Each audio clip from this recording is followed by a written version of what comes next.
बिस्मिल्लाहिर्रहमानिर्रहीम। हमारी ग्रोथ और डेवलपमेंट के लिए बहुत अहम है कि हम कंटिन्यूसली इल्म, नॉलेज, ज्ञान इसे हासिल करते रहें।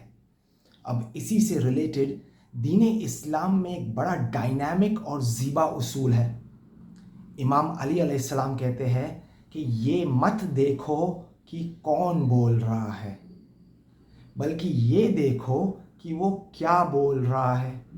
यानी किसी के लिबास और पहनावे के कारण या किसी के नाम के कारण आपको उसके नॉलेज को रिजेक्ट नहीं करना चाहिए, बल्कि अगर उसकी नॉलेज दीन इस्लाम के जो उसूल है, जो प्रिंसिपल्स है, जो टीचिंग्स है, अगर उसके मुताबिक है तो आपकी ड्यूटी बन जाती है कि आपको वो नॉलेज को एक्सेप्ट करना चाहिए। अब क्योंकि दीन इस्लाम एक होलिस्टिक धर्म है तो इसकी जितने ऑर्डर्स हैं उसके असरात भी होलिस्टिक है। अगरचे इस्लाम में हर अमल जो हम करते हैं उसके पीछे पर्पस या मकसद एक ही होता है और वो है खुदा के लिए, यानी खुदा की ओबीडियंस और इताअत के लिए। फॉर एग्जाम्पल, नमाज एक अहम ऑर्डर है। तो अगर कोई पूछता है कि भाई आप नमाज क्यों पढ़ते हैं, तो पहला आंसर यही होता है कि उसके पीछे जो पर्पस है वो खुदा की ओबीडियंस है। खुदा ने कहा, बंदे ने किया। लेकिन इसी नमाज की जो असरात है, जो इफ़ेक्ट्स है, वो होलिस्टिक है। यानी नमाज हमारी फिज़िकल लाइफ, हमारी मेंटल लाइफ, हमारी स्पिरिचुअल लाइफ, हमारी इमोशनल लाइफ, बल्कि हमारी सोशल लाइफ पे भी पॉजिटिव इम्पैक्ट करती है। लेकिन ये कब होता है? जब हम करेक्ट और सही नमाज पढ़ते हैं।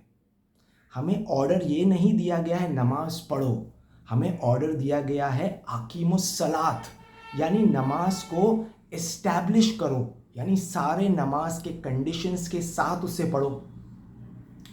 करेक्ट नमाज और बेहतरीन नमाज का एक कंडीशन ये है कि जब आप नमाज पढ़े तो आपके माइंड में आपकी जो विचारों की जो फैक्ट्री है वहाँ पे सिर्फ खुदा के बारे में आपको सोचना है, खुदा के थॉट्स रखने हैं, और ये आपकी नमाज को बेहतरीन बनाता है। अब इससे रिलेटेड एक बड़ा इंटरेस्टिंग नरेशन है और इसको नरेट किया है एक बड़े इंटरेस्टिंग पर्सनैलिटी ने, और इनका नाम है स्वामी विवेकानंदा। स्वामी विवेकानंदा हिंदू धर्म के चैंपियन स्कॉलर और वेदांता के प्रमोटर और स्पीकर रहे। अब अगर आप मुझे एक व्हाट्सएप फॉरवर्ड भेजते हो और कहते हो कि स्वामी विवेकानंदा ने कहा कि मुसलमान तुम्हारे दुश्मन हैं, तो मेरी पहली ड्यूटी ये है कि मैं आपसे प्रूफ मांगूं, क्योंकि कॉमन सेंस कहता है कि सच्चे लोग हमेशा प्रूफ से बात करते हैं। वो तो सिर्फ पॉलिटिशियंस होते हैं जिनको प्रूफ की ज़रूरत नहीं। तो इसी लिहाज से जब मैं आपको कहूँ कि स्वामी विवेकानंदा ने पॉजिटिव इस्लाम की बात की है, नमाज की बात की है, प्रॉफिट मोहम्मद की वाइफ की बात की है, कुरान की बात की है, तो आप भी प्रूफ मांगिए। तो मेरा प्रूफ ये है, स्वामी विवेकानंदा की जो मेनली जो सारे लेटर्स थे, उनके सारे लेक्चर्स थे, उनको कंपाइल किया गया एक बुक की सीरीज़ में जिसका नाम है the complete works of Swami Vivekananda. 9 volumes में बेहतरीन इन्वेस्टमेंट है। उसके 9वें वॉल्यूम में स्वामी विवेकानंदा के लेक्चर्स है भक्ति योगा पे, द योगा ऑफ लव। उसमें वो बात करते हैं कि भाई जब आप खुदा की वर्शिप, इबादत करो, तो वो मैकेनिकल नहीं होनी चाहिए, यानी चाबी फिरा दी, अल्लाह अकबर, रुकू, सजदा नहीं। आपके दिल में खुदा की प्रेजेंस होनी चाहिए। और फिर वो ये इंटरेस्टिंग वाकया सुनाते हैं, और ये वाकया लाइफ किनकी लाइफ से है? श्री गुरु नानक जी। श्री गुरु नानक जी सिख धर्म के स्पिरिचुअल लीडर हैं।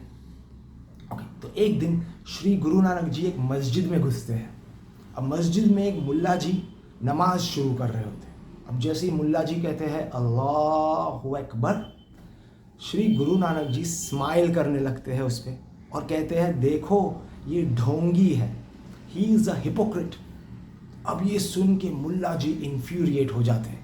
वो काजी के पास जाते हैं, जज के पास, और बताते हैं कि क्या हुआ, और कहते हैं कि भाई गुरु नानक को तुम उड़ा दो, इसने गुनाह किया है। तो श्री गुरु नानक जी को बुलाया जाता है और पूछा जाता है कि भाई ये क्या किया आपने।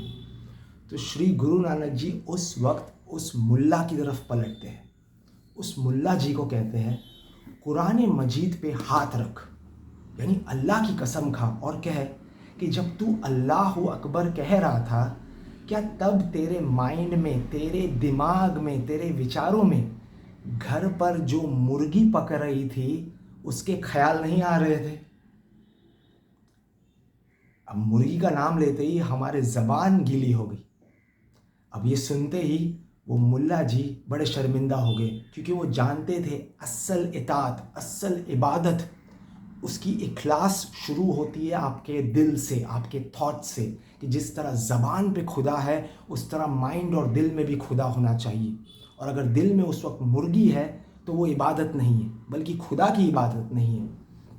तो नेक्स्ट टाइम हम जब नमाज़ पढ़ेंगे, हमारे दिमाग में भी हमारी मुर्गियाँ आती है, तो उस वक्त श्री गुरु नानक जी को याद कर लीजिएगा कि अगर वो हमारे सामने होते तो वो भी हमको पलट के कहते कि देखो ये ढोंगी नमाज पढ़ रहा है।